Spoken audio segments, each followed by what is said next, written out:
I'm Tom from Do It Yourself Home Automation, and this isn't a home automation review per se, but it does deal with something that a lot of people who are doing home automation kinds of projects may be interested in. This is a review of the Powerslide 5000 slide digitizer. This is from Pacific Image, and there's a lot of different models. I think this is the model that was current as of about 2 years ago, in about 2016. But there's actually a lot of new ones now that are basically the same thing. So you can probably apply the same review to any of the newer models that are out there now. So this is a device that allows you to quickly and easily digitize a large number of 35mm slides. So if you have a large photo collection of old Kodachrome slides or family slides from the 50s and that kind of thing, and you want to scan a bunch of them without having to use a flatbed scanner or without having to send them out to a service, the Powerslide 5000 or an equivalent product is actually really great for that. This is expensive. It runs about $1,600 as of when I got it. You may be able to get a little bit cheaper, so it really makes sense only if you've got a large slide collection or if you plan to do this for other people.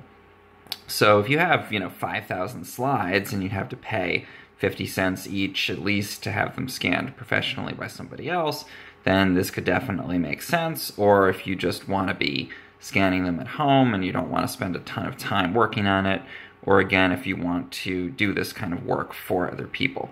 So the way that this works is it's basically a scanner that can scan at a very high resolution. I usually use 4500 DPI to get the full detail out of a 35mm slide. And the scanner is in this piece of it here, and then it has a carousel where you can load up the slides. And it basically works like an old slide projector. This arm comes out, and then it comes in and it slides. You can see this turns, and it puts the slide into the scanning piece there. You can see I've got some slides loaded up at the moment. It scans them in the software, and then it pops this arm out and keeps going. And it'll cycle through all of the slides that you place into your carousel. And again, very high resolution.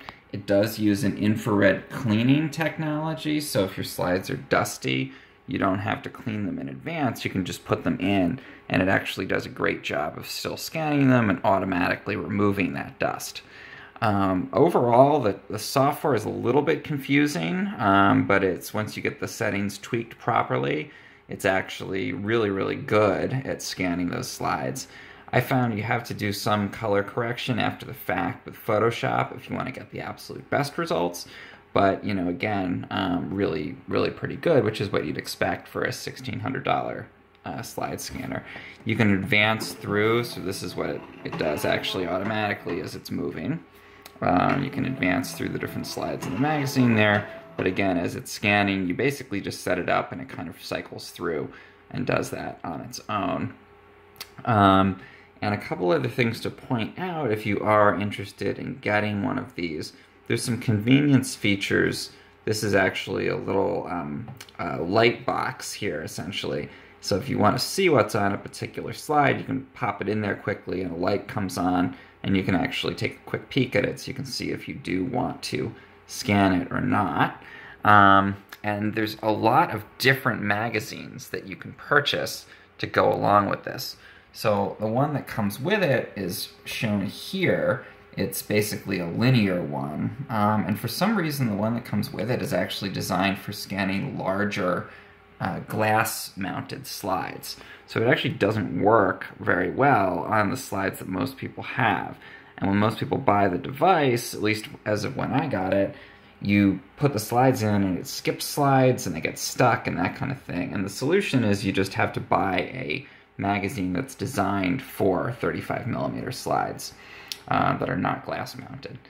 So some of those are, you can get them on Amazon. You can get a linear one like that.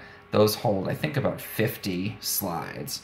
But you can actually also get this custom magazine. It's Paximat magazine. It's a 100 slide magazine, and it is circular. And you just load this in exactly the same way. It's a little tricky the first time you do it, but you basically can pop this into the feed path down there. Make sure that it's seated properly.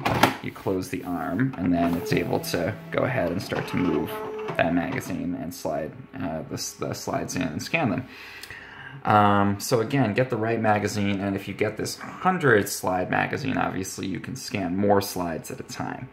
The actual scan speed on each slide is fairly slow at a high resolution. It takes about 5 minutes to scan each slide. But again, since you can set it up and leave it and come back, hours later, it doesn't really matter that much. And the resolution you're going to get is a lot higher than in some products that scan more quickly, like a Slide Snap, I think it's called, where it's using a digital camera to scan each slide. So again, if you have the budget and you want to figure out how to run this properly, the Powerslide scanner is an awesome automated slide scanner for your large family slide collection. Also great if you're a cultural heritage organization like a library or archive. This is a very worthy investment, I think. And the quality of the images you get out, if you get the settings tweaked properly and you do a little color correction, are excellent. If you found this helpful in any way, please subscribe to my channel for a lot more home automation and other kinds of videos and tutorials. It really helps a lot.